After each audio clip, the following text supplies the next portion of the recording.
a woman who has shown such relentless dedication to getting every child in school. This is such an exciting day for us because it marks the beginning of a new era in my home country, Colombia. Most of you may know me as an artist, as an entertainer, and that's indeed my calling and what I've been doing since I was 13 years old. But I never would have imagined when I started out that my work as an artist would end up being the vehicle for me to serve my greater purpose in life of working towards eradicating poverty through the power of education. As a Colombian citizen, inequality is a concept that sadly one becomes very familiar with at a very young age. It's a country like many others in Latin America where a few have a lot have almost nothing, and where if you're born poor, you will almost certainly die poor, and where people don't access equal opportunities. And because of that, generation after generation after generation live trapped in the same vicious cycle fed by prejudice and inaction. Growing up in my country when I was around 8 years old, I remember I saw kids my age who, instead of being in school, were already working in the streets, were barefoot in the park, kids like me, whose reality was completely different than mine, only because of the circumstances into which they were born. It was really hard for me to accept that something so unjust didn't have a solution. There had to be something that could be done. So I often asked myself why the adults around me were so resigned to the fact that these kids, who were just like me, or even their own children, were living in a parallel reality so different and so cruel. As Kofi Annan put it, poverty is intolerable in a world of plenty. So as soon as I had some success, the first thing I wanted to do was to invest as many resources as I could into what later would become the most meaningful project of my life, working for children. So I set out to find a team of people who dreamed big and worked hard and thought like me to help me right the wrongs that I had witnessed throughout my entire childhood. And that's when our foundation, the Barefoot Foundation, Pies Descalzos Foundation, was born. I knew, and I was only 18 years old then, but I knew that I wanted to focus on children and improving their lives, but I didn't know where to start.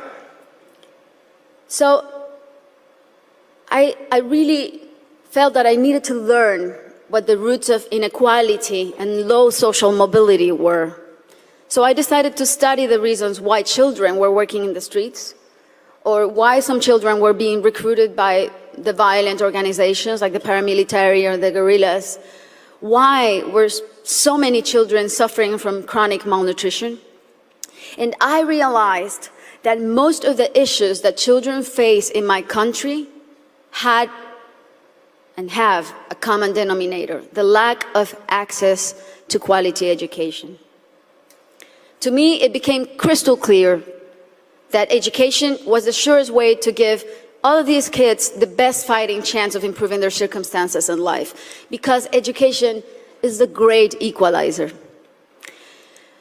When I started building schools in Colombia, we chose the most remote areas where there was literally nothing, no infrastructure, no paved roads, no electricity, no potable water.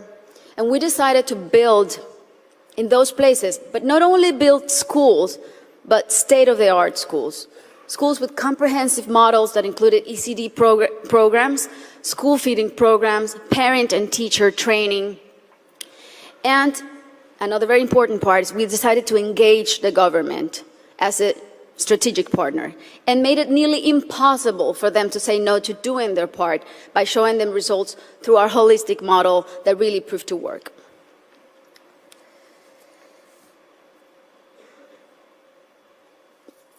We noticed that as soon as a school is built in those places, everything is transformed. The improvements to the infrastructure were jaw-dropping. Electricity, potable water were made available, made accessible. Roads were paved. Malnutrition plummeted. But the best part of all is the academic results.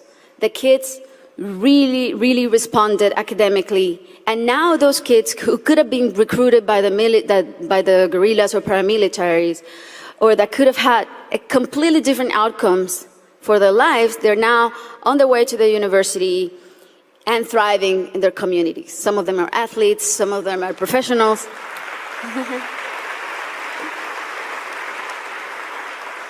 That's why it really is a thrill to work for education. That's why I'm so passionate about it, because I've really seen results that are as palpable as this podium. And seeing all these success stories that have a name and a last name has been one of the most rewarding things I've done in my lifetime, even more so than winning Grammys, I think. Now,